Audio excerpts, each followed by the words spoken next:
As we're crossing, it was like Star Wars. And we start taking contact. They were throwing rounds downrange. Everything in my body was shaking and I couldn't even breathe. And I'm like, I don't want to die. I was like, please, God, if I die, let it be quick, please. Again, the gun, we drive maybe a block. Boom. All of a sudden, everything goes like this. And I can't even freaking see in front of me. I have my finger ready to hit that trigger. Motherfucker, shoot.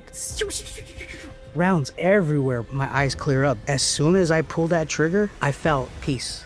This sedan comes up. But I'm pointing at him. All of a sudden, dude, I hear doom, doom, doom. RPGs coming at me. But I don't know where the hell these RPGs are going. They're impacting to my right. They're impacting to my left. We had them bounce off the freaking thing and go over me. I was like, Jesus, Jesus, Jesus. I start shooting now. 24 hours ago, you're in a war zone. And now I'm home. I remember feeling disconnected. Like even hugging my mom, I didn't feel the same. And smiling. I felt like they could see right through me. You lose a piece of yourself.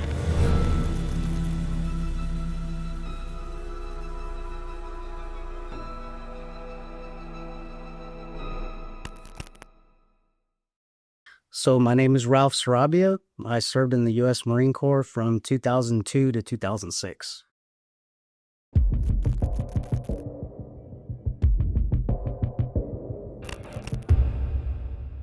I was born in Montebello, California at Beverly Hospital. I spent most of my years in Pico Rivera. In my time in Pico Rivera, it was my mom, my sister, and myself, as well as my grandmother and grandpa.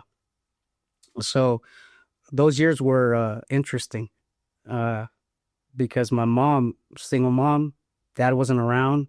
So she was busting her ass just to make sure we were getting fed. And we were those latchkey kids. So, I mean, I could remember at the age of like freaking 7, 8 years old, my kids are the same age and I would never have them walk from freaking at least 3 blocks just to get to and from school. But yeah, my sister and I pretty much raised ourselves and supported my mom the best we could. My dad, on the other hand, my pops he was a Vietnam vet. So he was a First Recon, and he was in Vietnam, shot 5 times. And yeah, it was a big deal, man. And unfortunately, I think I was about 5 years old. My dad ended up saying, "Chale tamale, I'm done." And he left my mom and my sister and I. And that was painful. Left, like took off from the family. Yeah, he like totally abandoned us. But my dad was doing some things he shouldn't have been doing, and he was self-medicating. So he was in and out of my life, like for the first 18 years, just like, I mean, you couldn't count on it, I think I was about 7 or 8. My dad came back in the picture, not with my mom, but hey, I want to see my son. So I was so excited, man, just to see my pops, right? He moved to El Monte. So he stayed in the area. He stayed in the area, but he didn't answer my calls. Hey, Dad, where are you? I think he was ashamed. I think he didn't want to put up with my mom's BS either. And he was doing drugs. I think my mom, she gave him a run for his money. I think it was difficult to live in that house. And I mean, my dad was raised by getting his ass beat with a shovel from his own dad. Like he didn't really have all those emotions intact. And I think he was struggling too with his own PTSD. And the one thing that was making him feel good was the heroin, was the cocaine. And it took me a long time to realize that. But as a youngster, I was that kid that my dad would like, hey, I'm going to take you to a Raider game. And I think, I was about 6 or 7. And as a little boy, all you want is your dad. Mom was the disciplinarian. Dad was like, he was my Superman, man. He was my superhero. He's like, hey, I'm gonna pick you up and we're gonna go to this game. He's like, get all your stuff ready. I was stoked, man. I get to get out of this house full of women. I'm so excited, man. And I end up Saturday morning got my stuff. I live in an apartment. I grab all my gear, and I'm waiting on the stairs. And my dad said like 8 a.m. sharp, be ready. Well, 8:30 comes around, nowhere to be found. And I think it probably about 2-3 hours. I'm like calling my dad, like, where are you, man? And it's crazy because, you still feel it, even as a 42-year-old male man. Um, so I'm waiting there and my mom's watching out the window and I could see her crying already. And I'm like, he's gonna be here. He's gonna be here. Man, he didn't show up, didn't answer my calls. And I think 2 weeks later, I finally heard from him. And he's like, yeah, I want to come by. He comes by. And you know what he brings me? The freaking Raider float that he bought with his girlfriend that he took. Wow. So he did go to the game. Yeah. And I was like, okay, that's one, right? Or two. So every time my dad did something like that, I was just like, I'll just stuff it. I'll stuff it. And I felt bad because my mom, she's like, I'm so sorry, Emil, don't worry. And I'm like, I'm more worried about her, trying to take care of her, because I need to be the man of the house. And so I put all my stuff down deep. Even when my dad was a badass guitar player. He played for Sly Slick and the Wicked. Remember that song, Confessing to Feeling? Yeah. My dad was part of that group. Oh, really? Yeah, so he's a guitar player, traveling too. Like, that was his thing. And he bought me this freaking beautiful electric guitar with an amp. And my dad, like, presents, rare, right? So as a little boy, I'm like, oh my God, this is it. Like, I was so happy, dude. I was like, fuck. And I think he gave it to me on that Saturday. And then I was like, can I take it home, please, please, please? And he's like, no, just keep it here. Keep it here. And then when you come back, I'm going to teach you some stuff. Well, I think a couple weeks go by, every 2 weeks or whatever, for a little bit. I freaking go back, dude. There's no fucking guitar. I'm looking everywhere for this freaking guitar. I'm like, Dad, where's the guitar? Son, some things came up. I had to pawn it. I'm like, all right. So that's the type of relationship we had. The older I got, I was more like, dude, this hurts too much. And so I realized, like, if I just can emotionally disconnect from him, I'm not going to hurt. So that's kind of what I did. And it wasn't until I talked to him for a few years, and then the older I got, getting ready for I think it was during Twin Towers, when that shit happened, and I decided to join the Marine Corps, that I called him up, like, hey, I'm joining the Marine Corps. And he's like, what?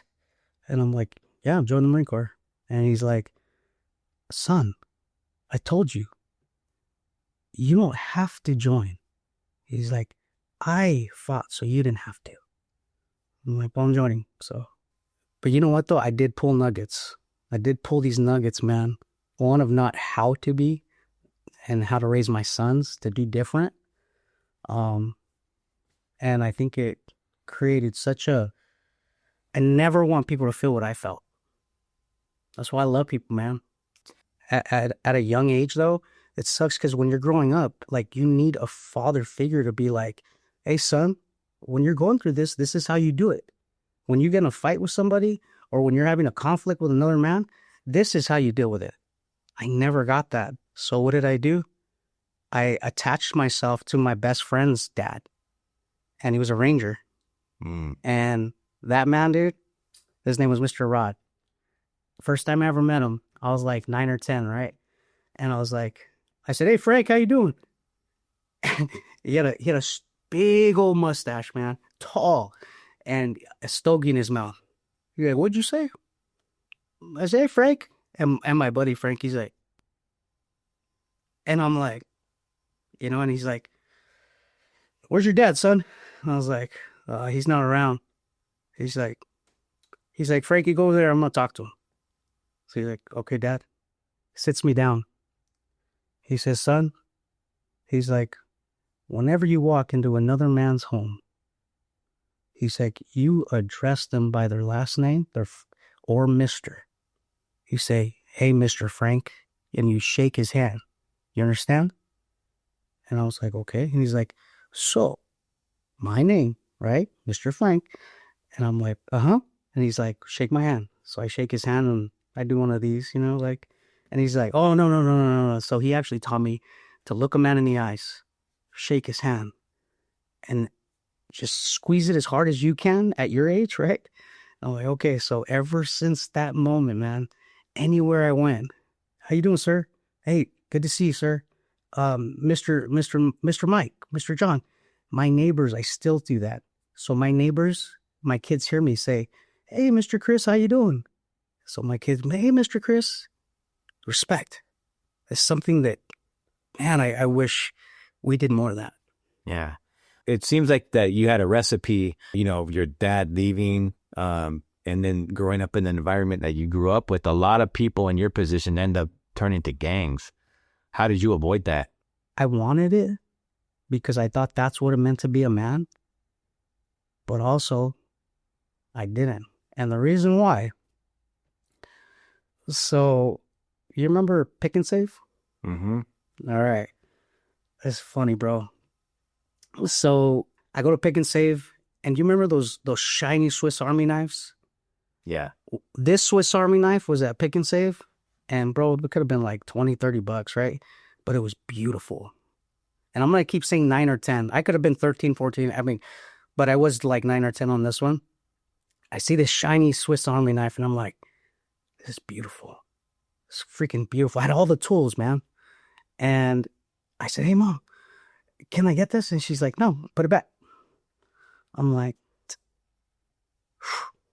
I freaking take it. And I rip off the actual package of it. And I stick it in my pocket. And I walk out. I'm kind of scared, right? But I didn't know what was about to hit me in a little bit. We get home. And I guess my sister and I were it's nap time or whatever. And I'm like, I go under my pillow. My sister's right here next to me. And I'm just like, well, eyeballing it, man. I'm like, I got it. I got it. And my sister just happens to wake up and look, and she sees the Swiss Army knife. She's like, oh, I'm telling Mom. I'm like, no. And my mom comes up, grabs me by my ear, says, get your ass in the car.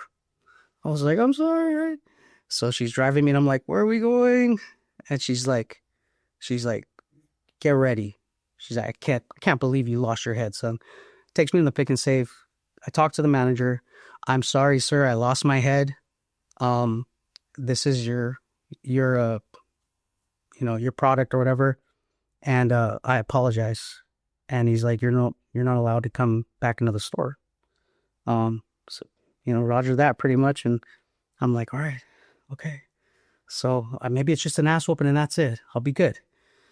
And then my mom, instead of going the direction towards my grandma's, she's going another direction. I'm like, where are we going? She's like, you'll see. She drives me up to Pico Rivera Sheriff Station. And apparently she made a call. And man, I was like 4'11", maybe, and probably 200 pounds, little chunky guy. And we walk up the stairs, man. My legs, I can't even walk. I'm shaking. And there's these two large deputy sheriffs, man. And they're like, I'm looking at my mom, and she's like, you want to steal?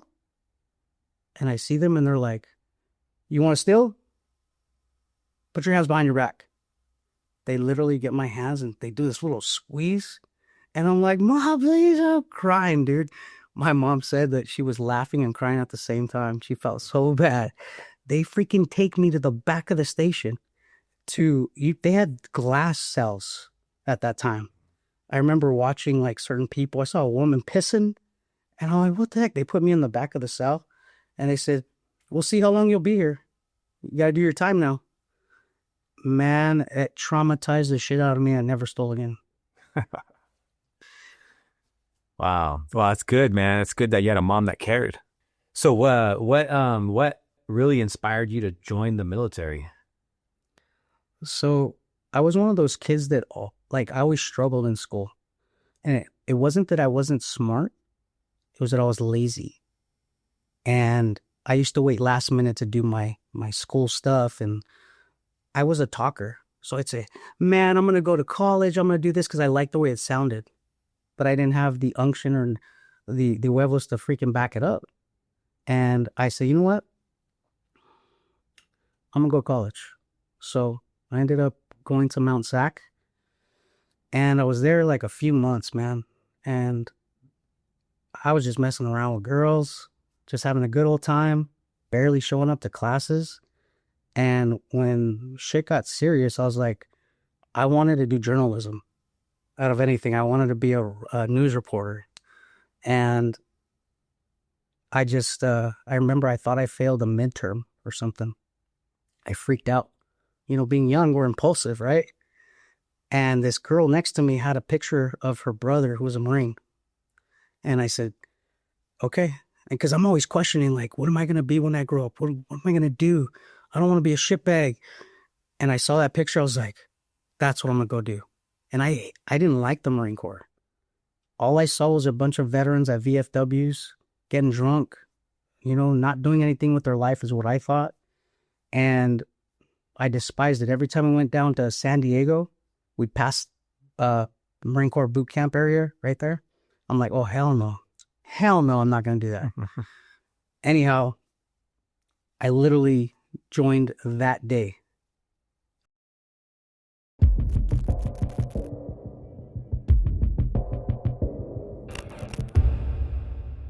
Well, what was your recruiter experience like?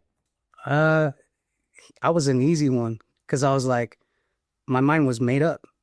Like that's one thing with me. I was so dang stubborn. Like when I make my mind up about something, I'm going to do it. It's good. But the recruiter's like, well, what do you want to do? I said, put me in infantry. Put me in infantry. And he's like, yeah, well, if you got good test scores, blah, blah, blah. Now here's the embarrassing part. I failed my freaking ASVAB. I didn't know you could fail, but I failed. He's like, man, really? A 31? I don't know how these things work. Like, that's not me. And he's like, damn. All right, well, we're going to do it again. And right around that time was when Twin Towers happened. So I was already like, man. What year did you enlist? 2002. Oh, man. So what were you doing when the 9/11 happened? Ditching school. Right? Were you like a senior or something? I must have been, man. I just remember I was at home. And I'm looking at the TV and I see I see the planes going. And immediately I got fear. Fear rose up in me and I was like, oh man, they're going to hurt us. They're going to, and I felt helpless. Whenever I felt helpless, dude, that's the worst feeling in the world for a young kid.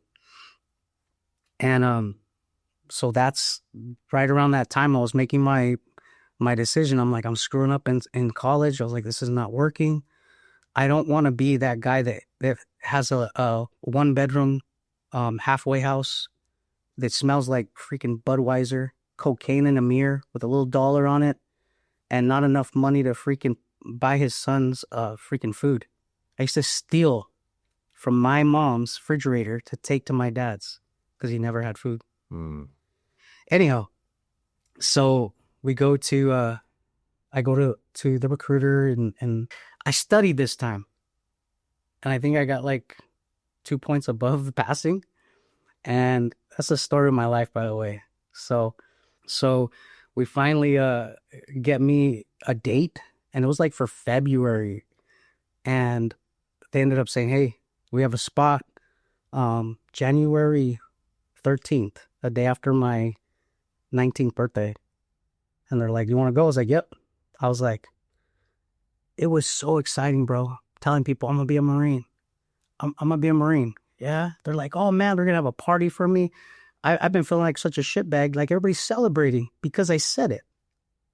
But you and I both know, man, the proof's in the pudding. Like you got to put in the work. Mm-hmm. And little did I know, man, that experience was changing my entire life. What was it like shipping off to boot camp? So we get to MEPS. Maps takes us to San Diego. We have our lobster dinner or whatever they call it. Sizzler or something like that. I never thought ahead, bro. I always thought just what was in front of me and let's see what happens. So, because I know what happens when I think. I freaking make systematic conclusions that are good for me. And other times, let's just go balls to the walls. So, as soon as we get into the gates, it's like dark. Get in the gates. They freaking coming up. The drill instructor's coming up and doing their speech. And I'm like, oh, this is awesome. I'm so like excited. And they're like, all right, get out. And then for the next like 3 or 4 days, they're stripping you of your identity. So now I don't have the same clothes on, my comfy clothes. The smells are different. The environment is different. Everything you hear is different because the planes are going to and from every day, right? And I was like, I'm exhausted. I just want to go to bed. But they're like, suck it the fuck up. Like, what do you think you're doing? And so I remember the reception and everything, them getting us completely stripping us of everything. And we finally get to rack out. I think it was a Thursday because Friday's Black Friday. And I'm laying on the top bunk and I hear the planes and I actually have time to think. And I hear these like grown men cry, bro. like in boot camp. And I'm like, just, you're going to get through this, right? So I'm like, all right. Friday comes around. We meet the drill instructors. And little did I didn't know that I was the shortest guy in the platoon. I've always been like a 5'3", man. And I was... You were 5'3"? Yeah, 5'3". With boots on, maybe 5'3" and a quarter. And I never saw that I was just a short dude or whatever, but when they put us in our lines, they're like, did your mama know you're coming? Yes, sir. And I remember that's when I learned about like how strong you can be when you disregard your brain telling you to quit. Thank God for that part of the Marine Corps, man. Because I was little and I'm having to run with these guys that are freaking one stride. I'm doing 3, Do you recall any specific stories from boot camp? Oh, man. So when I went to the recruiter's like, do you have asthma? No. You don't have asthma, right? And I'm like, no. And he says, say confident. No. And he's like, okay, good. So I did have respiratory issues as a kid. Okay. I get to boot camp. One of the first speeches they say, if any of you have asthma here, you're going to die. So tell us now. And I'm like, my hand, dude, I'm like, I don't want to be here no more. So I could just let them know. And I'm like, no, don't do it. Don't do it. So I don't say anything. We're about 6 weeks in, 7 weeks in. And dude, everybody in the platoon gets sick. And now my lungs close up. This is not a good time, man. Not a good time. And I'm like, ugh. And I was like, they're going to kick me out. I always had that like, oh my God, what's going to happen next? And I end up, I don't know if I wrote home or what. And I said, yeah, just having some issues with my breathing or something. They took me to the freaking aid station, whatever. And they're like, they had me sit up against a wall. And they're like, oh man, your lungs are filled with fluid. You got bronchitis. And they didn't let me like chill or nothing like that. I'm like, my mom, when I was sick, Bulbrucey, come here, baby. Put a little towel, a little freaking Vicks on my feet, that whole deal, right? And yeah, right. And they're like, well, all right, suck it up. And I can barely breathe, bro. Like breathing through a straw, and my lungs are so tight. I'm like, this is not good. Because like we're going on runs, we're doing all this stuff, and I'm like, man. So this is when I told myself, I said, if I don't complete this, it's not worth it for me to live. So I'd rather die here knowing that I'm going to take it all the way. So what I did is I woke up in the middle of the night and I used the steam and I freaking just breathe that in. The steam from the sink, bring on the hot water, and I would just breathe that in, and man, it'd give me a little bit of relief. And we ended up going up north, right? My lungs are starting to feel better. And all I remember is that no matter what drill instructor was on me, I had this thing where, no, fuck you, man. I'm going to do this. Like, you're not going to break me. And I remember I used to fill the tile with sweat, right? That was my thing. But they got to notice, like, this little guy, man, he's freaking tough. And the senior drill instructor, he's like, Sarabia again. They call me into the freaking duty hut.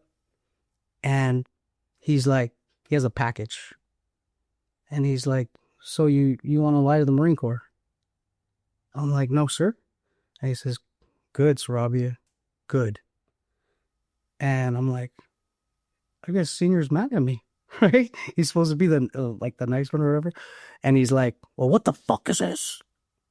My mom sent me a freaking asthma pump. Mm. And I was like, I'm dead. I'm done, right? And I start like, this recruit, blah, blah, blah. And he's like, you know, I can kick you out for this. Yes, sir. Yes, sir. And he says, he like looks around and he's like, don't fucking tell anybody. Keep putting out, but do not tell anybody. And he hands it to me. Mm. And I'm like, what the? And then he's like, now throw all the vitamins that your mom fucking gave you in the toilet. I'm like, oh my God. Yeah. Like, dude, that was his ass on the line. What was boot camp like at that time, post 9/11? Oh yeah, we're all gonna die. I mean, that was the big thing. Like, the drill instructors at that time, they knew that they now are training for combat. These kids are gonna go to combat. So there was no, like, hey, you know, give them a pat on the back or whatever.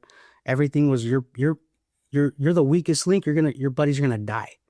Like, so it felt like a different level from what I've seen, but every Marine Corps boot camp will say, oh, it was harder during this time. Mm-hmm. But for me, it was the hardest experience. You know, what was it called? Not the McCrest, the Crucible. Mm-hmm. Well, my whole life is like this, bro. We're getting ready to do the Crucible, and we're stepping. All of a sudden, I freaking crack my right ankle in a gopher hole. Mm. Like, crack. And dude, I'm like, I'm seeing stars, right? Well, about 5 feet in front of me, I hit another gopher hole on my left side. Mm. So it's like, okay, this is gonna be hard for you, Ralph. God's like, I'm gonna make it a little bit harder. I'm gonna show you what you're made of, how I made you. And man, bro, my ankles were like this. And the drill instructor's like, you want to stop? Go stop. You can stop. And I'm like, no.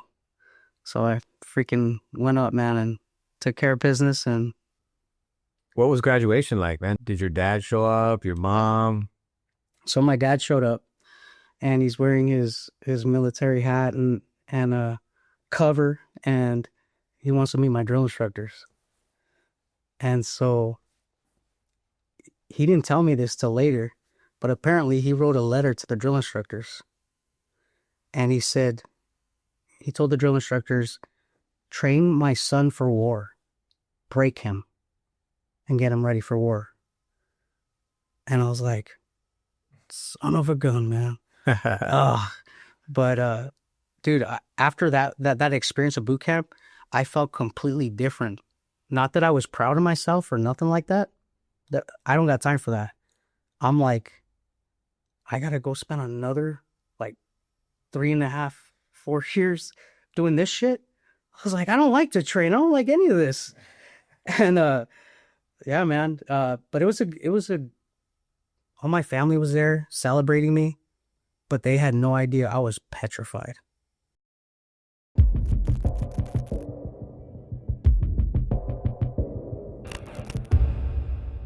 what unit did you get assigned, and what was your welcoming like as a brand new Marine? Pleasant.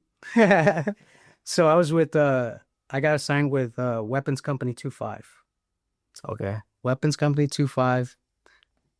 We drive from School of Infantry to our unit, and I'll never forget, bro. It looks like a college campus or something, man. You got all these young kids there, and I see this dude drive up in a Jeep with a surfboard, and he's got his wetsuit on. He looked like Malibu Stacy. This dude, blonde hair, freaking ripped like crazy. He looked like he was maybe 17. And we get all of our corporals. They're like, "This is a boot drop." They're like, "Who the fuck is this guy?" They're like, "How tall are you?" And I'm like, 5'3", you know? And they're like, "Fuck, look at this guy." And they just gave me so much shit, man. Did they put you through any type of initiation process? Oh, the whole hazing thing? Yeah. Or the loving Yeah. reception? The indoctrination? Yeah, man. Everybody in the Marine Corps to me is taller than me. And not to make this a big and little thing, but it messed with me. And one thing that I always did for myself is I was so angry as a kid inside, but I'd be kind on the outside. But the one thing that I always did was I was boxing. I learned boxing. That's one thing, one of the nuggets. My dad, he walked me into Resurrection Boxing Gym when I was young. And I remember seeing all the vintage, old school, seeing how these guys do this, got to see Cesar Chavez and all the famous fighters. I was like, man, I like that. And once I asked my mom, "Hey, Mom, can you take me to a boxing gym?" She took me to South El Monte Boxing Gym with Benny Lura. And he actually gave me a shot, man. He gave me a chance. My mom couldn't afford it. And I got to train with this guy. Wow. And I loved it because I'm hitting a bag. I'm not hitting a person. You know, I don't want to get in trouble kind of thing. But fast forward in the Marine Corps, that's one thing I do is I box. And I learned at a very early age, don't ever talk shit. Let your actions. And that was one of those moments I was like, all right, this is one thing I don't have to talk shit about because I know what I'm doing. Well, we had a couple corporals that were freaking assholes. And they just love messing with me, man. Like, I think, "Hey, Sarabia, carry this rock." You know, there's leaders, and then there's those that are just jerks. And I had one of them, and I won't say his name, but tall dude, man. Tall. Like, you're like, what, 5'5"? This guy was like 6'2", maybe 6'3" for me, and big guy. And he would always talk shit every day, and I just got sick of it. We went to, I think it was division schools, and I took my boxing gloves with me. And I was like, because I told my dad, I was like, I can't stand this dude. He says, "Hey, son, all you got to do is say, hey, if you have a problem with me, take off rank. Let's go take this out back." And I was like, I'm going to say exactly that. So we get to division schools. I pull out my gloves, and he's still talking his cheese. And I was like, "Hey, Corporal," I was like, "I got some boxing gloves if you want to go at it." I was like, "As long as it's okay and we can take off rank." And he says, "Oh, you're messing with the wrong one." He's like, "I got you, midget." And he freaking puts on his gloves, and everybody is in the squad bay. And I was like, oh, man. That's why we put on the gloves. And this dude is just cockier than cocky, man. I went in there, man, like just straight up at him before his long arms could even, I'm like, boom, uppercut. This guy within like, I don't know, 20, 30 seconds, he's like, "You broke my nose. You broke my nose." And everybody's like, "Oh, shit. Sarabia can scrap." And then one of the other corporals like, "Oh, hell no." He comes at me. Put on the boxing gloves. Same thing. This little tiny guy, man, freaking just going at his corporals. Boom, boom, boom, boom, boom, boom. And they're like, "Oh, hell no." And then the next corporal. Well, lo and behold, I'm going through all the corporals, man. And every single corporal, it was crazy to see because then I had to go against Sergeant Metcalf. Sergeant Metcalf, you know, he didn't know, He's a runner. He can run, he can fight, but I took some to start my path as well. And that experience though, man, that's what set me apart. Like now there's a level of like respect. Mm-hmm. Like just because I'm fucking small, don't ever like I'm not disrespecting you. Like stop fucking with me. And ever since then, man, that's how it was.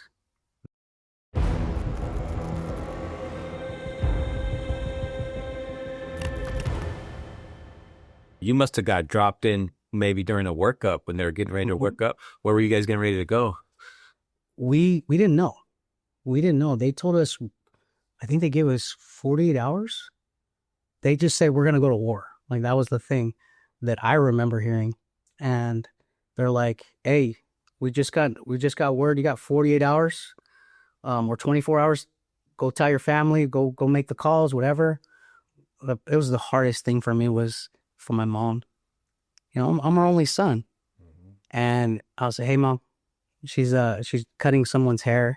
And I'm like, we just got word that we're gonna deploy. And she's like, I knew it. She's like, okay, son, okay. Gave her a big hug. And my mom always prayed for me. In Jesus' name, protect you in Jesus' name. I said, that's all gonna be good, mom. I let her know, talked to my sister, and like literally, man, the next day we were freaking, our bags were on the blacktop and we were getting ready. Talk to me about deployment, man. Where did you end up going and what was it like? So during the deployment, I remember getting up to March Air Force Base and getting a commercial airline. I was like, man, I thought this was going to be like the movies.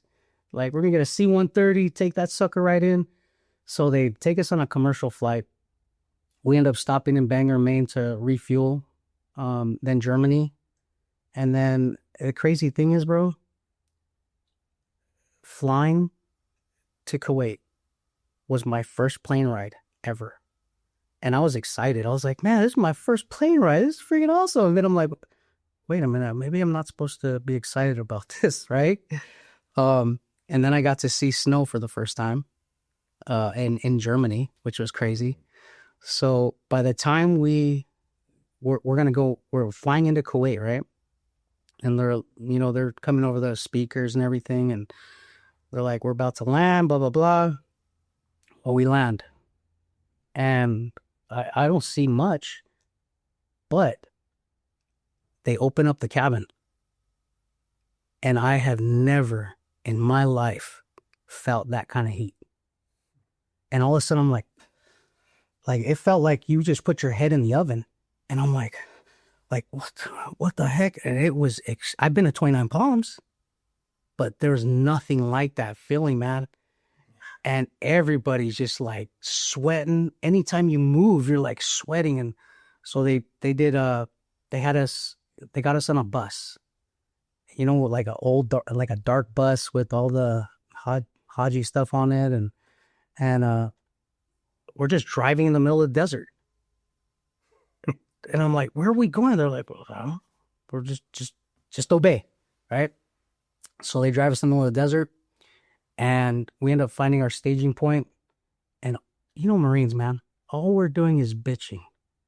This is bullshit, man. What the fuck are we doing here? Like, it's hot. Where's the chow? Like, everything was bad. And I remember Gunny Googans.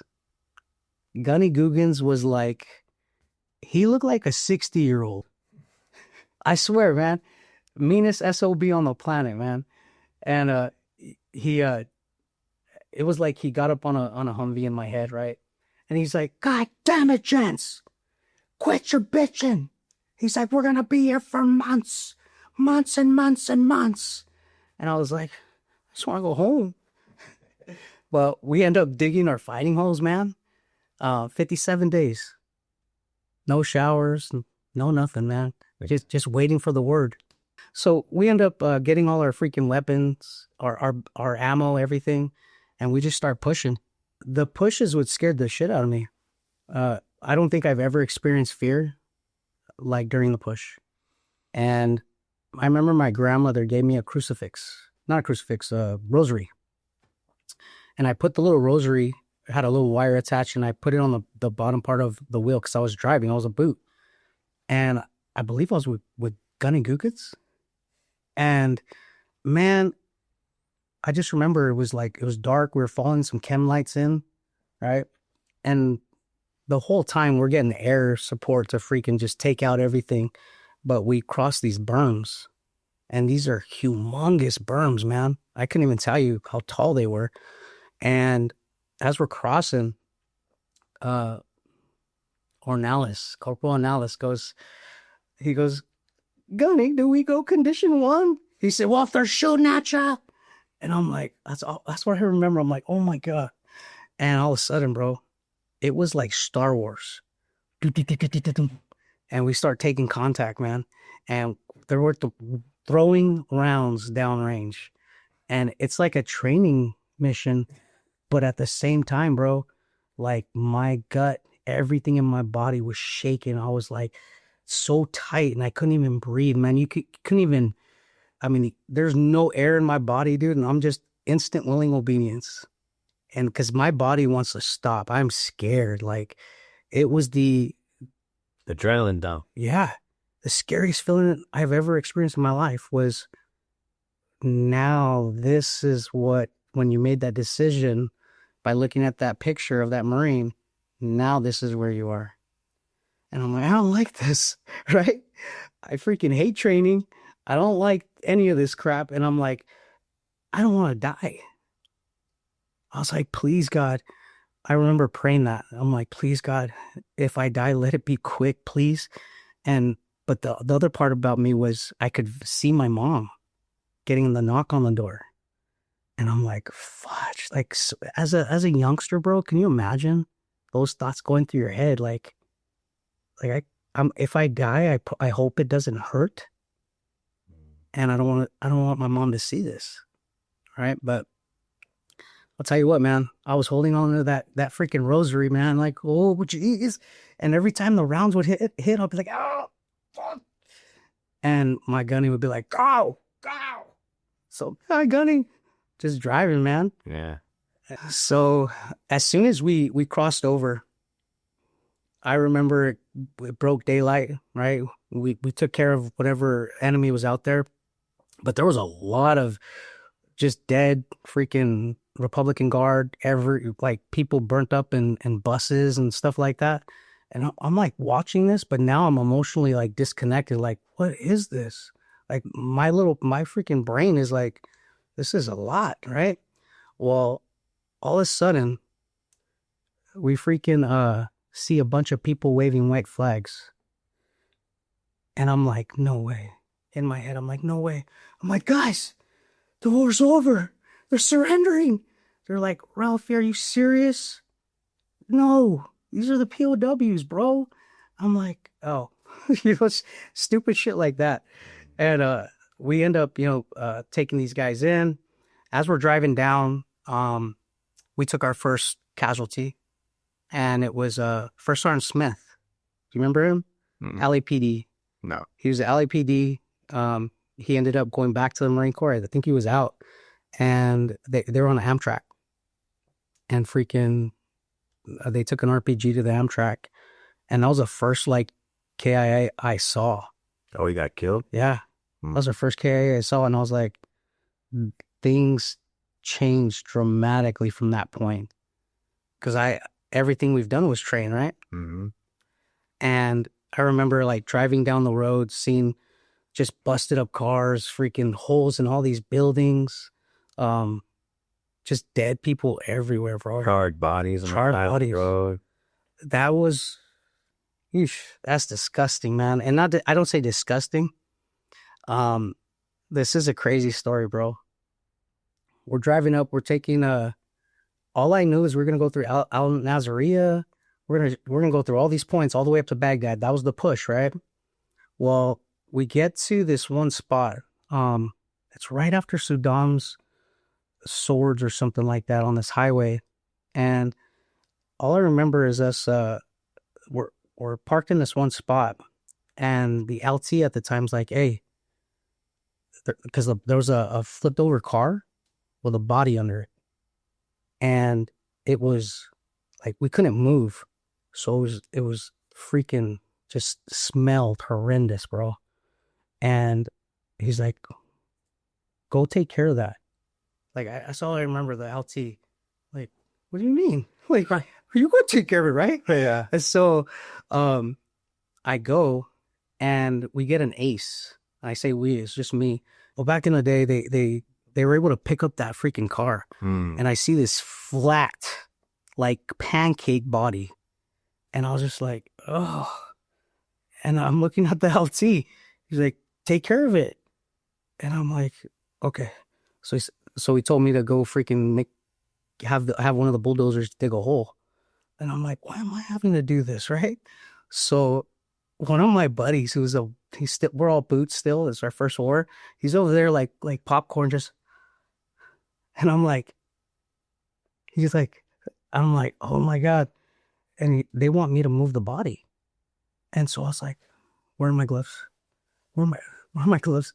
Stupid boot, man. I don't even know where I did what I did with my gloves. So I look around and I see a plastic bag.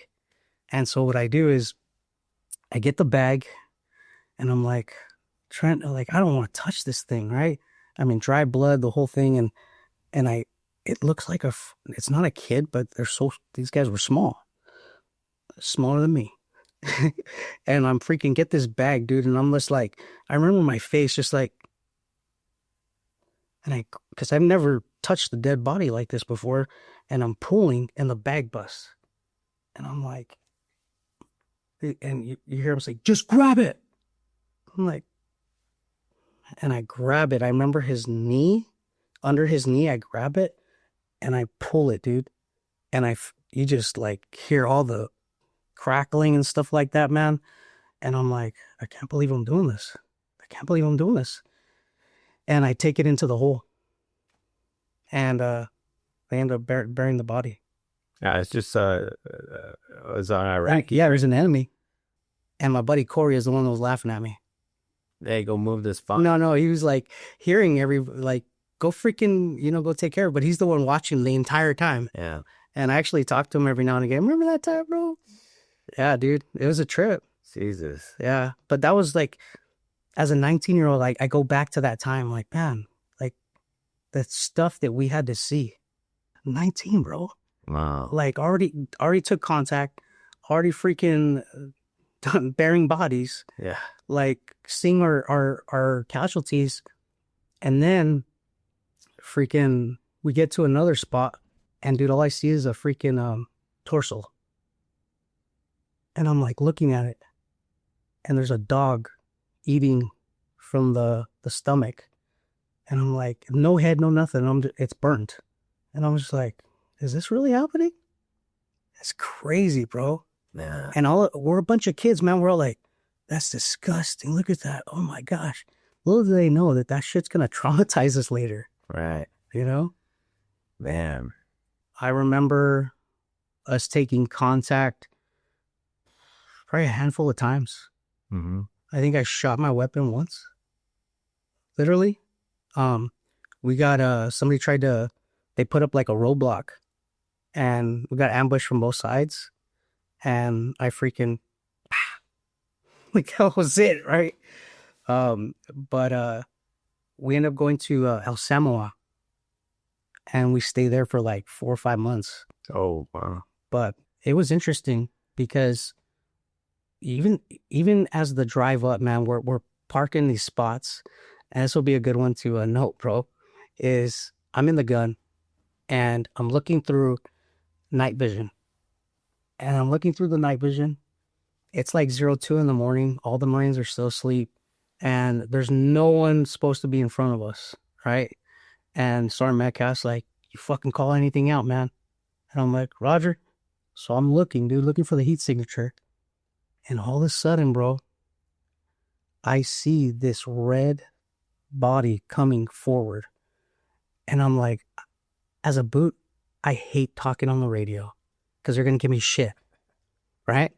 So I'm like this. I'm like, Sergeant Metcalf, or Echo 5, whatever, right? Echo 5's here. Echo 5. They're like, what? And I was like, this is Sarabia. There's somebody out front. and they're like, what? And I was like, there's somebody out front right here. And it turned out it was a freaking tanker. He went around that. I'm like, oh my God, dude, we could have lit this dude up. Ooh. Could have lit him up. Hey, Marines are trigger happy too. That's dangerous. That second war. Yeah. Wow. Yeah. But we ended up getting incoming that night. And we're all sleeping on the outside of the Humvees, right? Freaking RPG lands not RPG, a mortar lands in the mud and freaking explodes. And one of our corporals was screaming, right? He's like, Gunny, am I going to die? Am I going to die, Gunny? He got hit. And Gunny's like, shut the fuck up. You're going to be fine. Poor guy. They ended up sending him home. Oh, really? He got hit on his, I think his leg. But Gunny's like, shut the fuck up. You're going to be fine. Well, we end up getting to El Samoa. And this story, the LT has us like line up along the railroad tracks. And we're barely checking. I guess it's going to be our CP or whatever. And they all go to chow. All right, on the boot. I'm just going to be on radio watch. I'll stay here, guys. And all of a sudden I hear control det in 5, 4, 3, 2. And all of a sudden I hear doom, doom, doom. I'm like, oh, what the heck? And then... And I'm like, what the heck? My ear, everything, dude. I'm like, I can't even hear. My whole body's like freaking just in shock, right? Like, what the heck? Well, we have Ocho. Ocho can't even speak English, but he's really good at trying. And he says, Rafa, get out of that truck. And I'm over like I can't even freaking move. And I end up getting out of the truck. And he said, get your rifle. And I go get the rifle, right?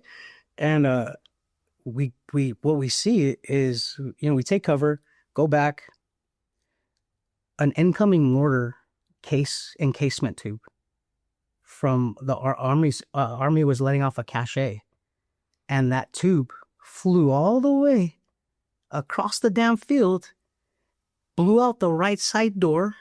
You know where the prongs are? The 4 prongs for your radio? Yeah. 3 of them are broken, except the one by my right leg. Wow. Tore up the whole seat and everything. Wow, man. So guess what I have to do next? I got to call home. So, call home. And my mom's like, oh my God, because this is the first time she's heard from me in months since the invasion. Hey, Mom. All I knew is be strong for her. All right? Hey, Mom, how you doing? And she's like, how was it? Did you roll your windows up the whole time? Yes, my windows were rolled up. And she's like, how is everything? I said, honestly, the food's great. We're doing good. Yeah, everything's good, Mom. I miss you. And she's like, any bad? No, everything's been good, Mom. You don't have to worry. And I just almost fucking died. Wow. Yeah, dude. What was it like coming back from that, your first experience, man, in combat like that? Yeah, I think you really see you as a young kid, you don't really know what's going on with you physiologically, emotionally, but I felt different. I did feel different, man. I felt free before I left to the war. I felt like not fearless, but I just felt like chill, right? I got back to being me a little bit. But after that deployment and all the close calls, everything that we went through on that one, I remember feeling disconnected. I didn't know what that was, but I really, even hugging my mom, I didn't feel the same. Hugging my family and smiling, I felt like they could see right through me. And that was the tough part, man, because I think anybody in war, you lose a piece of yourself. And it's very hard to, identify what exactly that is. Mm-hmm. Yeah. What did you guys get into when you got back? A lot of drinking, a lot of beer. Went and saw my girlfriend at the time, and had a blast. But it felt like, dude, I don't even remember really when we got home, because all of a sudden I just remember now we have a new boot drop. Now we're going to go train again. We're doing a workup and we're going to go to Ramadi. We're going back to Iraq, Al-Anbar province, Ramadi. Before we get to that, did you spend any time with your friends from back home after that first deployment? So when I got back, I went to see Mr. Rod. The Ranger. The Ranger. And Mr. Rod always gives me the biggest hug and kiss on my cheek, man. And he's like, he even told me, I actually called him right after I talked to my mom. And he says, you make sure you kill everybody. You understand? You come back home. So I said, I killed everybody. I'm home now, right? And he's like, it's so good to see you. We smoked a stogie together. Frankie's there, my buddy, and some other buddies. But I didn't feel like me. Like I didn't want to be around my buddies.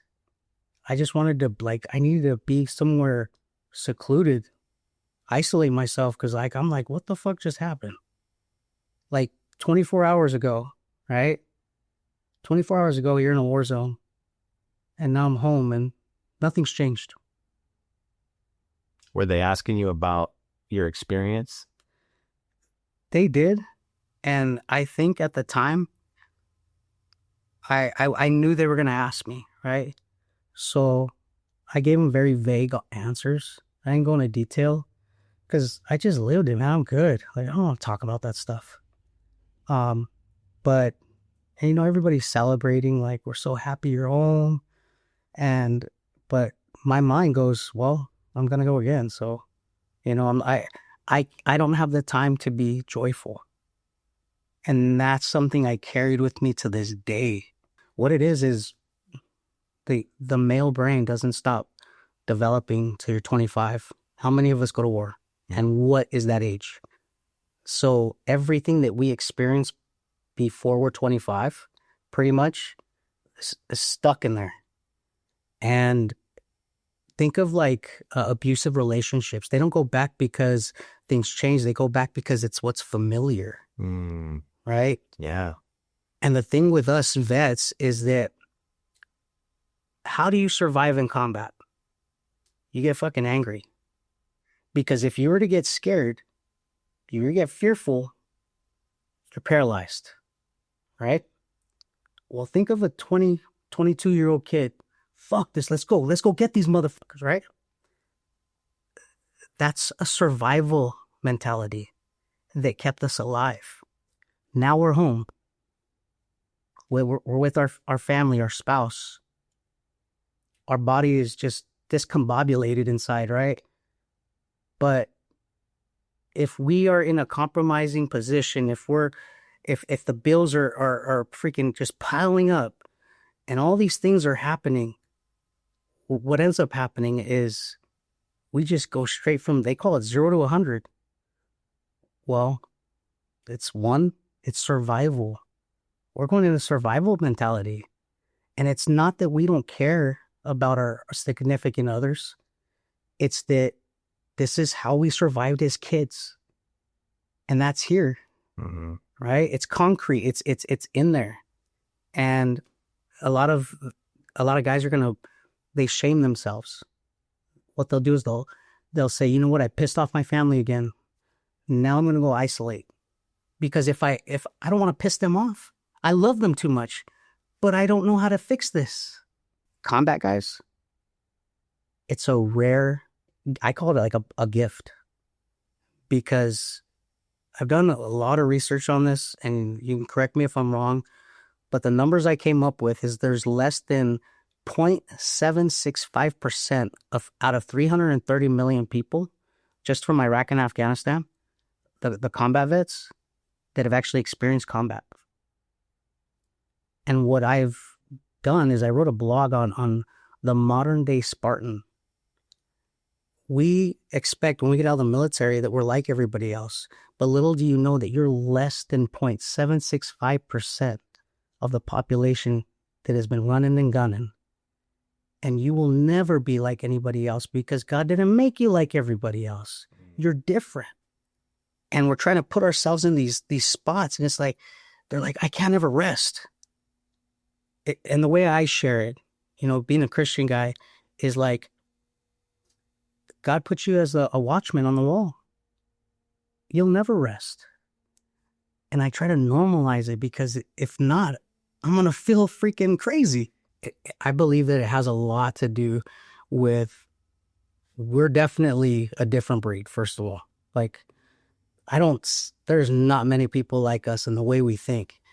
And, one of the most difficult parts about, now we're going to leave the military and we're going to transition and be a civilian, right? Is, you're right. Nobody moves like us. When we say we're going to do something, we'll do it. And one thing that we learned as youngsters in the Marine Corps or Army, whatever, is that when a brother says, I got your back, he has your back, whether it means giving his own life for it. When you come to civilian life, they have your back till it's inconvenient. And at that point, it's just lip service. Yeah. I think we need to remember that there.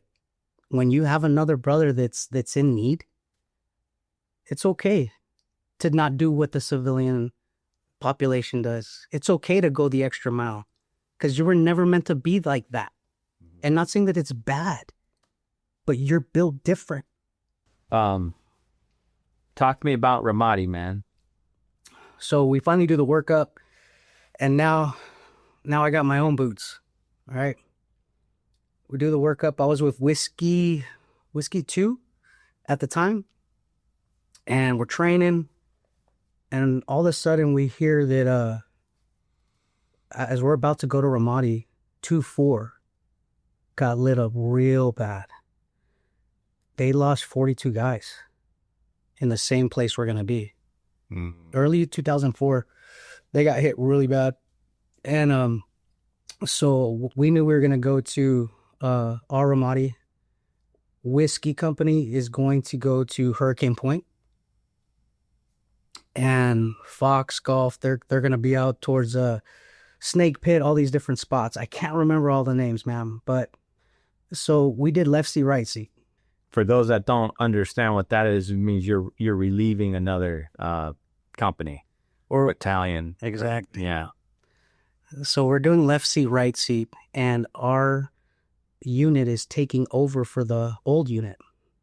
And I remember being in the gun, and we have, a couple of, I think, some staff sergeants or something, and I got this corporal, and he's in the rear seat, and as we're getting ready to drive, you feel it's a different environment. Like, you could feel like this like fear. It's a different type level of fear. I'm like, this doesn't feel good at all. Tension. That's what it was. Tension. You being in, the prisons and stuff like that, you could probably sense that real quick. Yeah, you could feel it. And at this time, I'm 20, 21 maybe. And I'm in the gun. And the corporal's like, hey, motherfucker, you better not freeze. He's like, you better fucking shoot. And like, his eyes, bro, like, he scared me. I was like, are you freaking serious? Like, he was so, like, dude, 7 months, man. They're ready to get the hell out of there. That's his last day. And they're going to take contact every day. That's the whole thing with Ramadi. And so I'm like, yeah, I got you, man. I got you. And I'm like, what the fuck? I'm in the gun like, what the fuck? And they're like, motherfucker, whoever you see, when they start hitting contact, he told me exactly what the enemy's going to do. And I was like, man, I saw like a few firefights in the first war, right? In my head. But I was like, all right. He's like, they're going to hit with a freaking IED. As soon as the IED hits, what they're going to do is they're going to hit you with RPK, and they're going to freaking they're going to do a 360-degree ambush, RPGs. Just freaking be ready, dude. And I'm like, Raj. So get in the gun, and we drive maybe, I don't know, a block boom, freaking over the radio, contact right. And I'm like, dude, all of a sudden, everything goes like this. Whoop. And I can't even freaking see in front of me, dude. I have my finger ready to hit that trigger, but I'm like trying to, and he's like, motherfucker, shoot. Rounds everywhere, bro. I'm like, what the fuck is, and all of a sudden, my eyes clear up, dude. As soon as I pulled that trigger, you want to know the first thing I felt? I felt peace. As soon as I pulled the trigger, something like everything turned off. I pulled that trigger, man. And I was like, oh my God, a different feeling. My biggest thing, bro, when he was telling me to shoot, I didn't see the enemy. I saw him run, but I didn't see him again. And he's fucking hitting my knee like he's going to shoot me. And so I just I'm like, I'm not going to fucking hit a kid. That was my biggest thing as going to war. I don't want to hurt a kid. And so I start aiming for the ground till I'm able to see the enemy. And obviously, Ramadi, it's hunting season. These knuckleheads are coming from Fallujah, but the only thing is they're mixed with the population.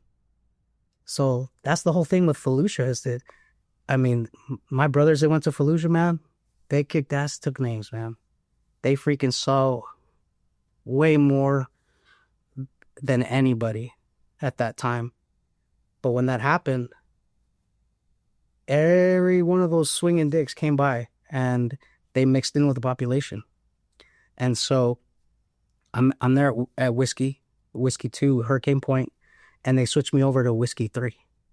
And I was like, what the now I'm attached to 81's platoon. And I know these guys, but I don't know them. You know, it's like I felt like rejected again. Like, what the fuck did I do? And it really like messed with me. I'm like, maybe I'm just not good enough to be there. But I ended up going to Whiskey 3. Met one of the finest freaking commanders on the planet, man. Lieutenant Callahan. I can honestly say that he's one of my biggest heroes and one of the best examples of a leader. So our mission every day, either find the bad guys, escort the log trains to go feed the Echo, Golf, or whoever. But there was this thing that as soon as we got ready to put our gear on, like you felt like, man, well, this may be the last time I'm here. Like every day was like that. Because what happened is we started getting ambushed every freaking day. Every day, bro. And we're getting hit with IEDs, RPK, RPGs. I remember, but that was that one day, right? Yeah. And then we finally got to our unit. And that's when they switched me over to 81's platoon. Mm-hmm. And so we were in a cat team. So 5 trucks. You got your 50 cal, your Mark 19s, your 240 Golfs, and yeah, so we had it all. So I was the rear truck. Kelly was the front truck. And Kelly's one of my biggest heroes too, man. Kelly was from Mississippi. One of our first official times going out, we take heavy contact by the government center, Route 295. And man, it was the craziest thing, bro. Like, we get literally a 360-degree ambush. Shooting from every direction. These knuckleheads are killing themselves. Right, if they're shooting at 360 degrees. Yeah. Oh, yeah. And every time we went out, man, I'll tell you what, bro, I'm like that guy that I don't like drama, right? I don't like drama. I don't hate anybody, but I'd always look at my guys, man, and I could see how scared a lot of our guys were. And so what I do is I do dance competitions, like right before a freaking QRF mission. I would freaking just be like making jokes, man, talking shit to these guys, even though I was petrified inside. Every freaking time I got in that gun, we go. And it's crazy because one of the experiences of Ramadi was um our one of our he was a good buddy of mine, not good buddy, he's a brother. His name was Langley, and Langley was a gunner, but he was a whiskey too. And all I remember is just hanging out Hurricane Point, probably getting ready for another mission, and we get hear over the radio that Whiskey 2 got hit. Those were my guys. Well, come to find out, man, Langley took a IED. I think he got some of the shrapnel on his head. We didn't know how bad it was, but he ended up passing away in, I believe, Germany. Yeah, that one was like, bro, talk about somebody that you, what's up, dog? Like, how you doing, man? You know, like brothers, man. Pain in the ass. Couldn't stand him at times, but to love them is still my brother. And we took that loss like, it was like, this is for real. And we were only there like a week, 2 weeks maybe, and we're already getting casualties. Sean was a guy that was like he wanted to please. He wanted you to know that he can do it. Like, he's got your back. And his character, dude, one of the kindest dudes you'd ever meet. Like, honestly, like one of the kindest dudes you ever meet. So one thing I didn't mention is during that first war, Langley was in the seat behind me. And I rarely share this, but we got in I think it was one of our first ambushes. We're in a canal somewhere, and they're tying us to freaking get out of the truck because I don't remember what happened, but I froze. And I was like, and when I froze, Langley fucking tapped me on the shoulder and said, "Come on, Ralphie, let's go."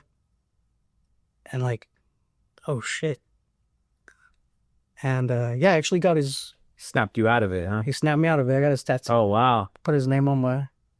Rip Langley. Oh, yeah. Awesome, man. Yeah, man. Wow. But good. Sorry for your loss, man. Thanks, man. So during that time, like the casualties just kept coming, bro.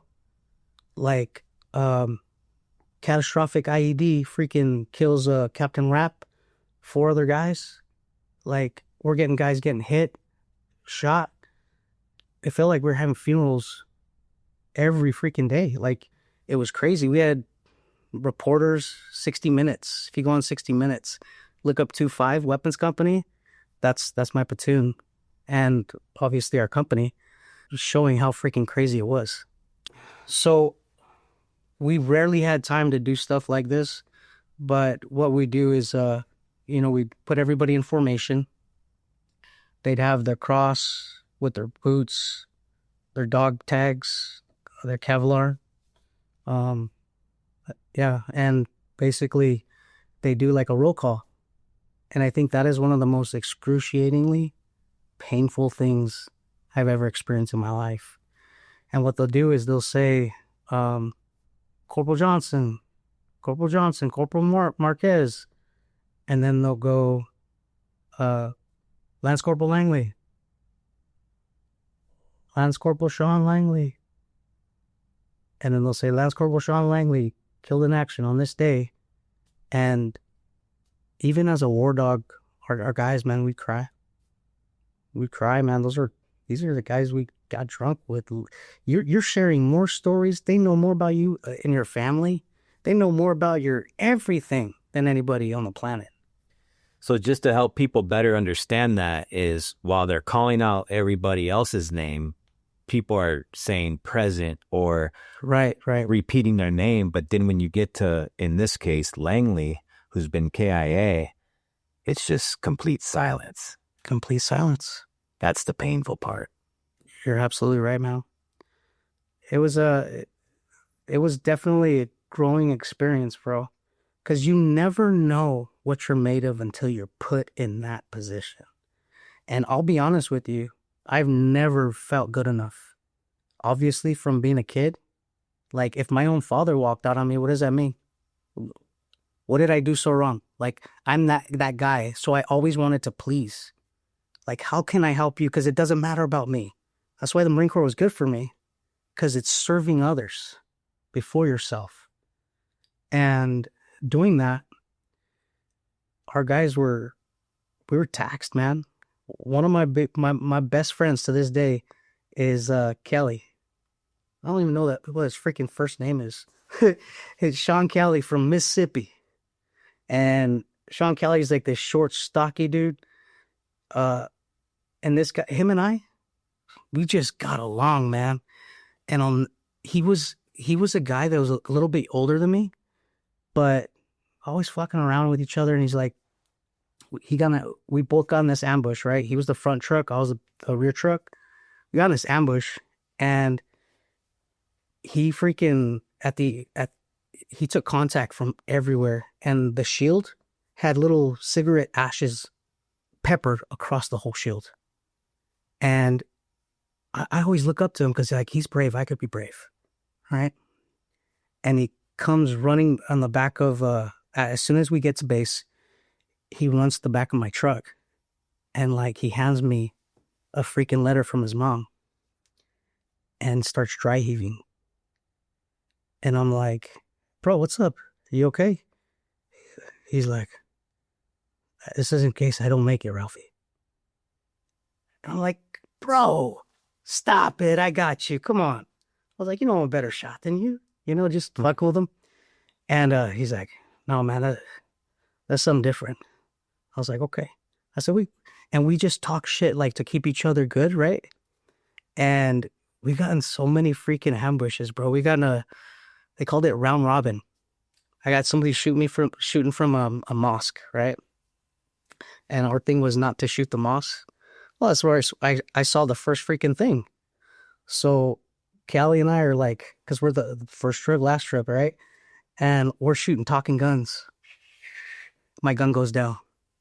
Kelly picks up the suppression of fire. I see the ricochets of these rounds. I'm like, oh my God, come on. I should have cleaned it better. And obviously get back in the fight and just keep going, man. But yeah, the thing about sharing these stories is that you can see the facial expressions change. You can physically feel your body as if you were there. It's a physiological response. And like, so right now, like, I'm shaking like crazy. Why? Because I'm talking about something and my brain is trying to prepare me, like, to get me ready for this battle. It's like, if you're talking about it, that means we're getting ready to do this. So your blood pressure, everything starts to go. Your mind will start to race. And it's very hard for guys to communicate effectively because everything is going like this in your brain. And you'll hear guys like, they'll talk about the combat and they're trying to get the words out. Yeah. So the amount of combat we're seeing is ridiculous. Like, we're running out of ammo type of ridiculous. I remember, I'm that guy, dude, that, like, I hate going out in town. My ass puckers like nobody's business. I can't shit for a week. I'm just like, my stomach is turning, right? I'll never forget this moment, dude. So every platoon was hit with significant amount of IEDs, man. Significant amount. My LT, you know how they do their little journals? And I was within 30 to 50 feet of like 20 something IEDs, bro. I didn't even know that, right? I was like, that's why I'm dumb. That's why. But it was crazy because this one time I was the SOG for Camp Hurricane Point. And basically it's a platoon that gets this freaking rest for like I think it's a week. And then you go out in town, somebody else switches over. So I'm in the CP, freaking listening to the radios. And I remember, dude, all hell just broke loose in Ramadi. Like, every platoon, every unit got sent out. You see smoke, you hear everything on the radio. Break, Roger, be advised. And all of a sudden, I hear we have a urgent surgical. We have one KIA, one WIA, stand by for, and they say Sierra, and they give their last four. And little did I know, bro, but my buddy is him and I came up from boot camp all the way up, man. He's a short Korean who would say, "I Korean, motherfucker." But he was a badass machine gunner, man. He was older from out Koreatown. And we hear, "Be advised, we have one KIA." And I look, and it's my boy. And I remember, dude, like getting my Kevlar and slamming it on the ground, bro. And I think one of the staff sergeants like, "Hey, it's not so. It's not so. It's Halverson." And the mix of emotions, because Halverson is an amazing kid, dude. And they were on Route 295. RPG hits the corner of the truck and freaking goes through Halverson. And so gets peppered with it, hits his main artery. But our doc at the time, Doc Aggie, gets the scissors to cut So's pants. He's like, "Hey, bro, these are my new digis." He's like, "So, come on, are you serious?" He has to cut it, right? And freaking yeah. So actually, I talked to him in Germany. He's like, "Hey, what's up, fool?" And I said, "Hey, bro," I said, "Why you leave so fast?" I said, "Why'd you leave so fast, man?" I was like, "You just didn't want to be here or what?" He's like, "Nah, I got hit." I was like, "Yeah, no shit." I said, "Make it back, bro. We'll see you soon." We ended up freaking. He obviously has to go, but like I was sharing with you, we're taking these casualties, and I'm already at this point where it only takes, I don't know, 2 weeks for your body to tap out on adrenaline. After a firefight, my platoon, you want to know where you'd find them? Not at the gym. It's like a nursery in the squad bay. That adrenaline jump. Everybody, right? And we end up going on, we get called out again, right? Let's put on our gear. We go out. And unfortunately, one of the LTs and his driver were hit. And October 31st, well, I end up I'm in the rear truck, and all of a sudden I see this white flash, right? We're in the middle of the town in Ramadi, and I see this white flash, and all of a sudden my ears, the pressure goes, whoop, and that's all I remember. And I fucking wake up. I come to, I feel like my face is on fire. There's smoke in the freaking cabin. And I got one of my docs who's screaming to me to get back in the gun because we're getting fucking hit. And I'm like, what the fuck just happened? What just happened? And I come to, man. I get back in the gun. I start shooting. Funny thing, though. My Doc Martin, he's like the biggest white boy, but he talks like he's a black dude. And he has a stutter. So anytime we're getting contact, he go, "Hey, corporal, contact right." I'm like, "Come on, man." I was like, "Jeez." So I had him start to hit my knees whenever we took contact. But yeah, I ended up getting knocked out on that one. Went unconscious, huh? Yeah. Oh yeah, dude. But it was nothing to us because people are dying. We're just getting fucking knocked out real quick, right? So I get back to base. We see the damage, and dude, there was holes in my shield, except where I was standing. Holes in my shield, with that big ass shield, except where I was standing, like my silhouette. There's so many crazy things that happen, bro. We're on this mission. We're getting ready to go to, I think, Snake Pit or something. And I'm the last truck coming in, and we're stopped, right? All of a sudden, I look about oh, it looked like 150 yards, 200 yards. Um, this sedan comes up. And when it comes up, I can't make what they're doing, but I'm pointing at them. And all of a sudden, dude, I hear doom, doom, doom. Freaking RPGs, dude, coming at me. Like I could see the fucking smoke, but I don't know where the hell these RPGs are going. They're impacting to my right. They're impacting to my left. We had them bounce off the freaking thing and go over me. And but I'm gonna tell you what I did. I was like, oh shit. I was like, Jesus, Jesus, Jesus. And I start shooting, man. But yeah, dude, like, are you serious? So all these little near life and death experiences are happening. And that's the entire time we were there. But the thing that really brought me to a place where I learned a lot about who I am is we had this, after the catastrophic kill of our CO, we had some new guys come in, and I had this little kid, not a little kid, grown man, but he was Lance Corporal at the time. His name was Richard Chad Clifton, and he was from headquarters. And as of now, dude, I don't care who you are. Like, don't fucking get me killed.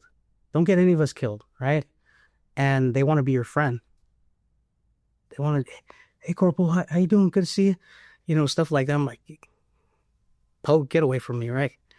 And I remember, like, my staff sergeant's like, he keeps forgetting his CYZ-10. It's the radio encryption. And that box is gold. Like, the enemy gets a hand of that. They get their hands on that. They can hear everything we're doing. So that happens and basically tells me to get in his ass. So I get in his ass. I chew him out. I fucking go have him dig sandbags for about a half hour. Out back, right?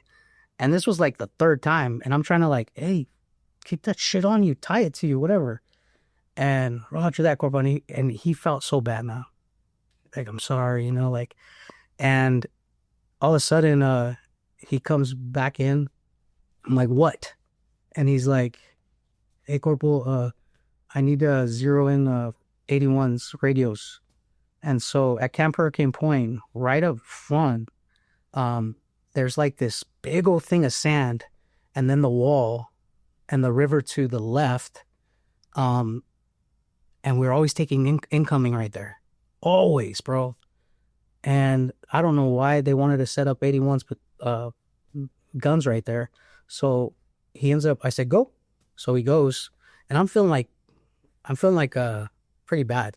Like, man, I don't like to do shit like that. But obviously there's something that you got to know this is serious, right? Well, all of a sudden we hear doom, doom, doom,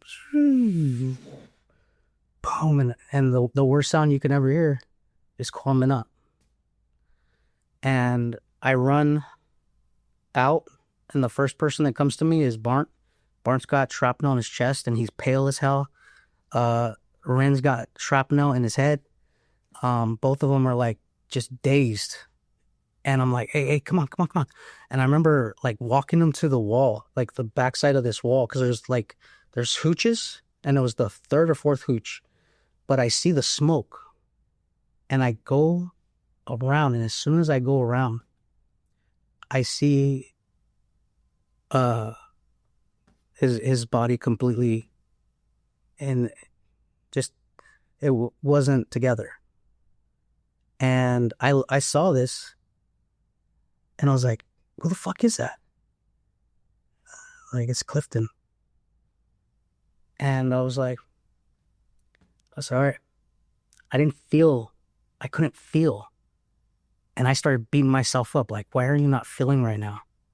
Because my body's in survival mode, right? So we ended up taking care of our guys. And shortly after that, man, some of the platoons are crying, bro. And I literally, like, I don't know what came up in me, and I don't know if it was the right thing or the wrong thing.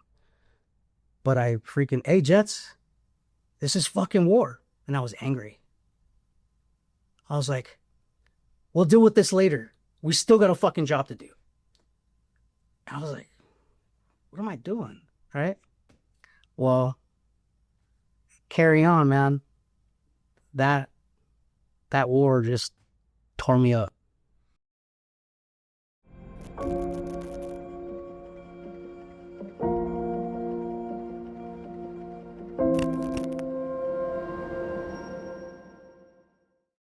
I think getting out of the military for me, the Marine Corps, was the most difficult thing I ever experienced, because now I don't have a purpose. I remember 2 weeks out, and I was encouraged to go get my what is it, your unemployment, bro. Like, I made the phone call and I felt like shit. Like, I don't want to do that, so I didn't even wait for unemployment. I was like, I need to do something, right? And I was planning I wanted to join LAPD. That was my dream since I was a kid. My cousins, uncles, everybody's LAPD detectives. Got to hear all the stories. That's why I stayed in a good place too, by the way. Kept my nose clean. Well, I called my cousin. I'm like, hey bro, are you guys hiring? And he worked for a fencing construction company that does vinyl fencing. And so he's like, yeah. He's like, it's like $30, man. If I don't care, I need to do something. My body was going berserk, dude. And if you allow me to isolate long enough, I'm going to find myself in solitary confinement mentally. And that's not a good place for me. Do you recall the first night sleeping as a civilian and waking up, without your routine that you're used to for the past, 4 years? The interesting part was I do remember waking up as a civilian and I had a hangover, right? Like all of us. And I felt so like shame immediately shame. Like, why didn't I go back with these guys? Why didn't I do this? Like, I beat the living daylights out of me. And like, there was this weird feeling. Like, I remember feeling like I didn't have purpose before I left for the Marine Corps. And now I'm back to this. And it completely, like, I noticed significant changes very quickly. Now I'm getting pissed very easy. Ralph is the nice guy, man. I'm fucking getting angry, like rage, like a rage I've never experienced before. And it was like everything that I couldn't deal with overseas because we had a job to do. Now I'm going to deal with it. And I honestly felt for the first 5 years that I was going fucking nuts, that I was going insane, because I'd have these bipolar, schizophrenic episodes type of thing. Not really, but like I'd be okay. And then I'd go into extreme depression and my body's doing this the whole freaking time because it still thinks I'm out there overseas and I can't sleep. I actually went to the VA for one thing. I didn't go for anything else. I didn't want a disability benefit because I wanted to join LAPD. I said, I can't sleep. And they're like, well, try this, right? None of that shit. Like that's what you give a horse for a tranquilizer. I can't even operate in the morning, right? But my sleep has been the biggest issue for me since leaving the military. I could sleep real cool, like beautiful sleep around my brothers in the freaking in the worst place in the world at that time, in Ramadi. Sleep like a baby. You put me out here, it's not the same. And so I'm getting these constant like catastrophic thoughts. Every little thing that we were talking about, every little thing, every problem, every stress is now, it's the worst thing that could possibly happen. I would catastrophize everything. Oh, like I'm having trouble right now. Well, I'm probably gonna die. Everywhere I went, I felt like I was gonna die. I was getting ready to die. So my conversations I'd have with family, I didn't say I'm gonna die. I would like, man, I love you so much. I appreciate you so much. You don't know this, but I'm probably taking off soon. I don't know how, I don't know when.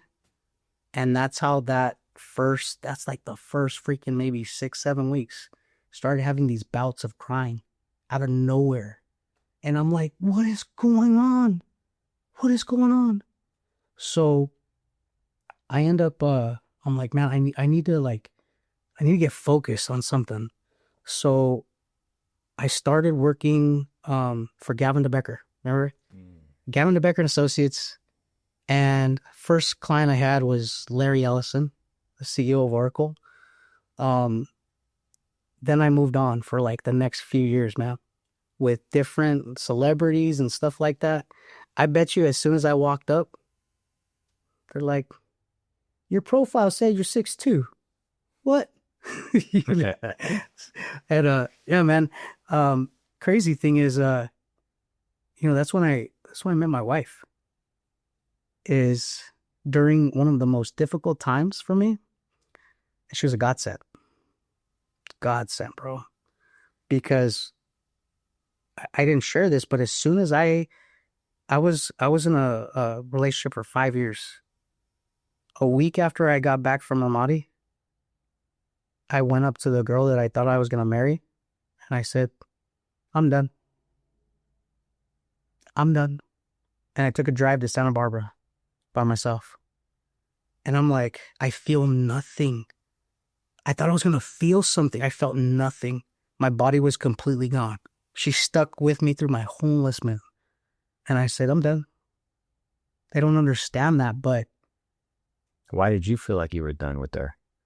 I have no idea other than to say, now I'm really broken. This guy, you're not going to want, because I don't even know who this is. And how can I love somebody I don't even feel?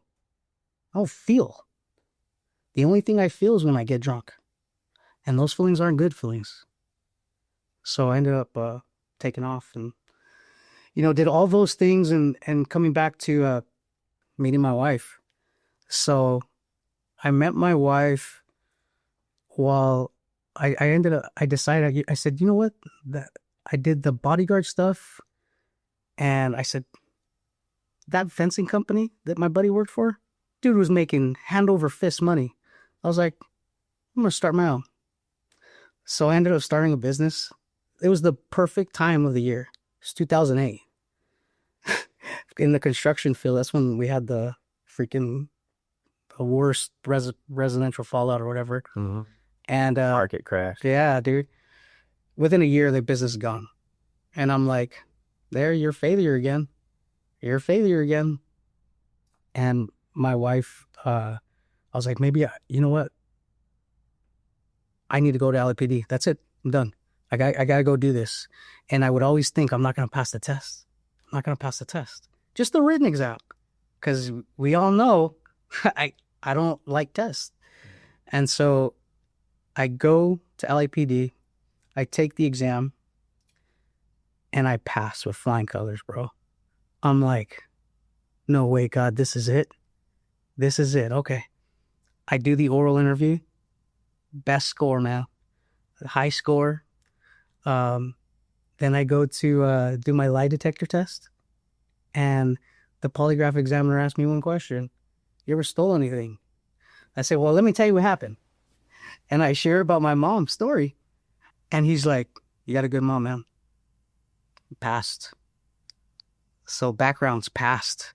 Wow. And I'm like, I get a letter and I take it straight to Mr. Rod.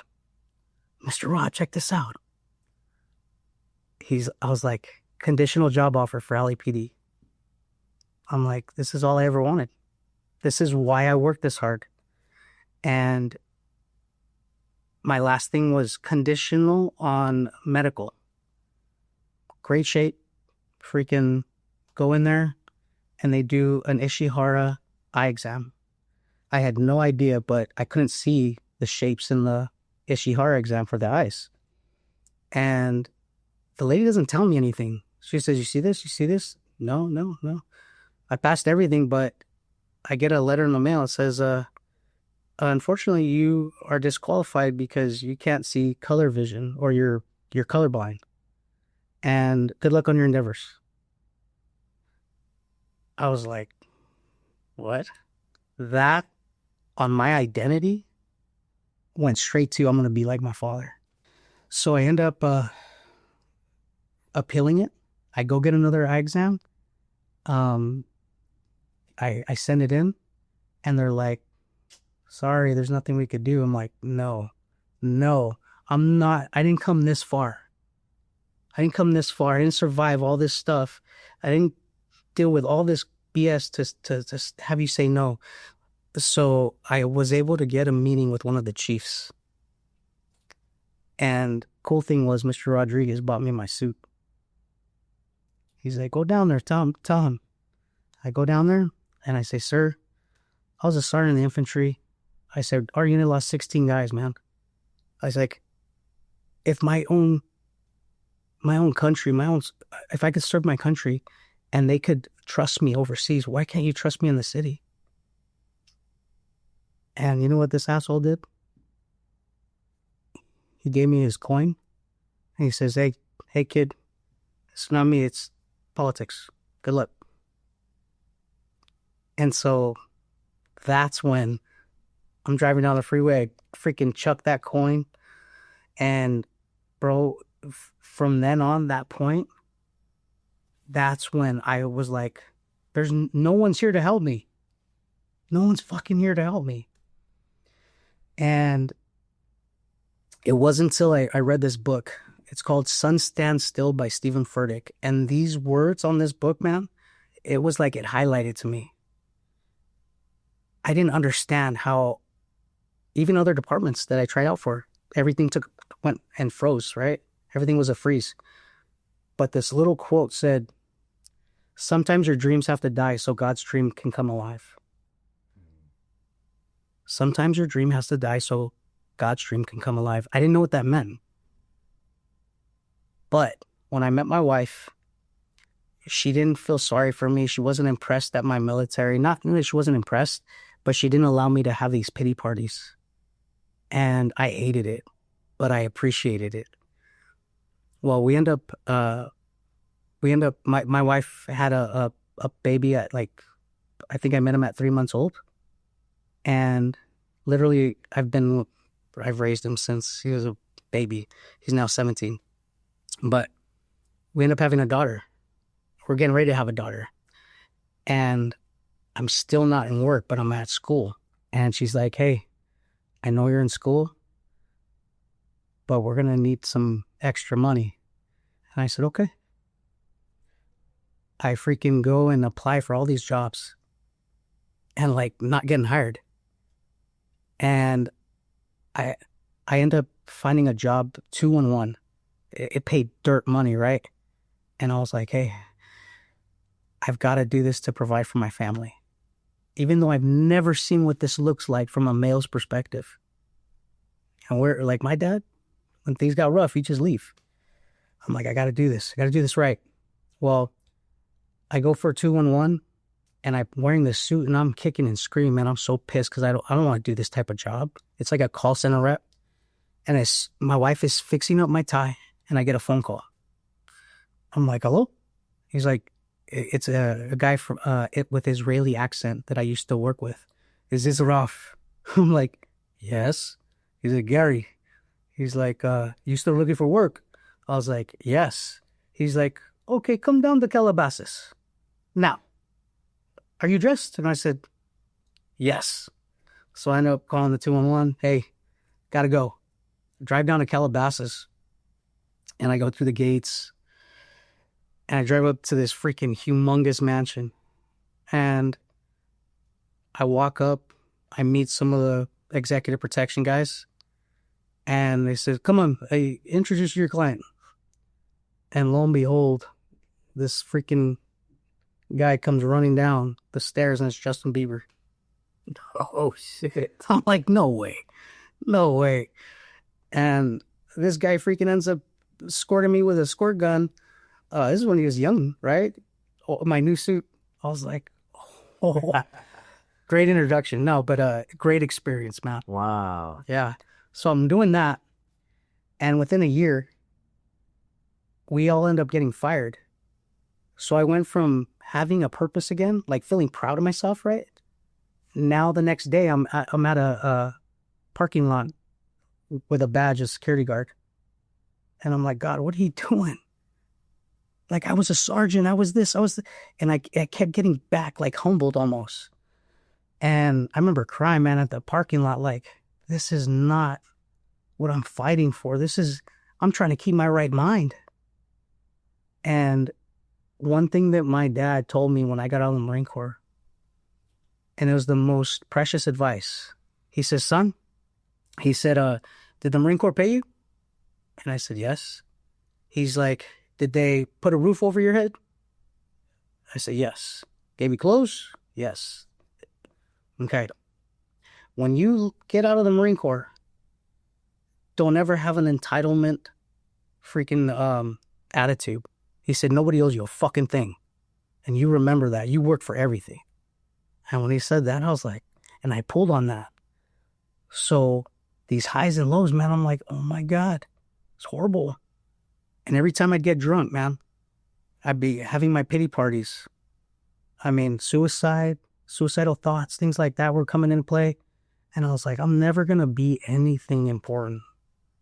But little did I know that this next season of my life was different.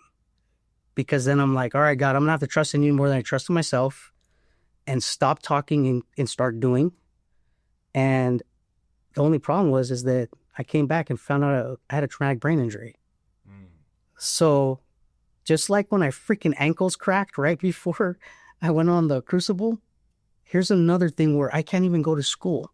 First of all, I say I hated school, but now you're going to have school, and now you're going to have this disability, right? So tried it 4 times, tried college, dropped out. And the 5th time, I was like, all right, I'm going to try this again. But my wife says, hey, you're either going to do it this time and stop making excuses, or do something else. And I said, all right. I got a recorder and some other stuff to help me like remember how to write papers. Because every night it was like 10-second Tom, I'm just forgetting. And so I had a template, and I got my bachelor's in psychology with a 2.9 GPA. Everybody's like, what? I said, yeah, if you knew the way my brain was working. And I said, you know what? Now I got a bachelor's degree. I'm going to try my dream school, USC. So let's see if I get in. And everybody's like, 2.9, come on, no way. I wrote my story. I didn't know this, but my story would open up so many doors. And they say, we don't normally do this, but we're going to give you a shot. I get into USC, and these papers are coming, and I'm having a hard time. Like, it's not doing what I need. My brain's not doing what it needed to do. And I end up going to the Marcus Institute for Brain Health, and they help me with my cognitive stuff and balance. My wife says, no more excuses. What are you going to do? I'm like, her name's Jody, by the way. Jody is the nicest Jody. I said, well, I'm going to go back. She said, well, do it. So I end up writing letters to the deans. I get back into USC, man. I graduated with my master's degree. Nice. And during that process, bro, I thought, once I get that degree, I'm going to walk across that stage. They're going to give me the degree, and then I'm going to feel smart. That shit is not what happened. They just effed up my name. So I got a master's degree. But one thing that I wanted to share is that I was going through all this trouble, and this anxiety and this depression and these catastrophic thoughts. I went to school to find out what the hell was wrong with me. And I started going to counseling, and it was a counselor, Luis from San Bernardino Vet Center, says, hey, man, he's like, you do pretty good at this. He's like, why don't you become a therapist for combat vets? And I was like, I would love that. So I started volunteering at the vet center, started working full time, and I was able to be a therapist at the Corona Vet Center. Wow. And I've been counseling thousands of combat vets on their trauma and the shit that they deal with on a daily basis. And the cool thing is, man, is I get to say, I know, bro. Those feelings that you feel, I feel them too, man. Mm. But you gotta stay strong. You owe it to your daughter to walk her down the aisle, no matter how painful this is. You're set apart. Remember, you're that 0.765%. The reason you feel like you're nobody is because you are just completely different breed. You got to get used to the not feeling like everybody else. I was like, God put you as a watchman. And the beautiful thing about it is like, bro, I love it. I love what I do. And it's helped me tremendously. Yeah. I think that process has been, I've been doing it for 14 years. Nice. But I've also had this like entrepreneurial spirit, man. My mom owned her own business. She got off of welfare when I was like 13, and she ended up opening up her own hair salon. So I was like, if she could, I got this. So one thing about this recovery process was I had God, I had counseling, my wife, and boxing. Mm. So what I started doing is every time I get angry, I'd have the choice of the alcohol or hitting the bag. I start hitting the bag and I cry my eyes out, exhausted, but I hit the bag. And that was helping me in so many ways. So I said, you know what? During COVID, I told my wife, I said, I think I'm going to start a boxing brand. She's like, go for it. And so I trademarked a brand called Putazos. And I thought it was the dumbest $1,400 I ever spent because I didn't have a business yet. I just trademarked this. I was surprised you got that. That was available. It was. Wow. It was. So I trademarked it. Well, tell everybody what putazos means for those who don't. For sure. So putazos, it's Spanish slang for knockout punches. So the way I branded putazos, right, is my whole thing was to make t-shirts. Just make t-shirts. And so what I'd share with everybody is putazos is throwing punches with the goal of inflicting maximum pain and damage. We throw putazos at PTSD, anxiety, depression, and whatever would hold you back from being the best version of yourself. So the way I branded this, man, I was like, this needs to mean something. I don't want to do this just because. And I started learning about it. Like all these things I went through, my stories, like this is all for a reason. And so started making t-shirts because all I wanted to do was anytime I go to see a boxing match, that was my life in that fight. Every time these guys get knocked the hell out, every time they get back up, they keep fighting, they move forward, even though they can't breathe. See, that's me. And so that's what I was reminded of. And lo and behold, man, I ended up meeting the California State Athletic Commissioner, and we started making boxing gloves, or I started making boxing gloves. And right now, Putazos is been around for 4 years. I'm doing it by myself and my wife when she can. But we just got approved by the most difficult commission in the world, and that's the California State Athletic Commission. Mm. So we're a veteran-owned fight brand, Putazos. Nice. Yeah. Congratulations. Thank you. Started doing that, but I started making some really cool gloves. And I actually brought a gift for you. No way. Yeah, where's my gummy bears? So this right here, it represents everything I've ever been through and how I continue my fight. So when you put these on, like, and I'll describe them to you as you see them because everything has meaning. But check these out. Yeah, right. Are you kidding, dude? Yeah, they're army gloves. Really? No, I'm just kidding. I ain't wearing it. I'm joking. I got them though. You make these? Yeah. Oh, these are dope, dude. Open them up, man. Are you kidding me?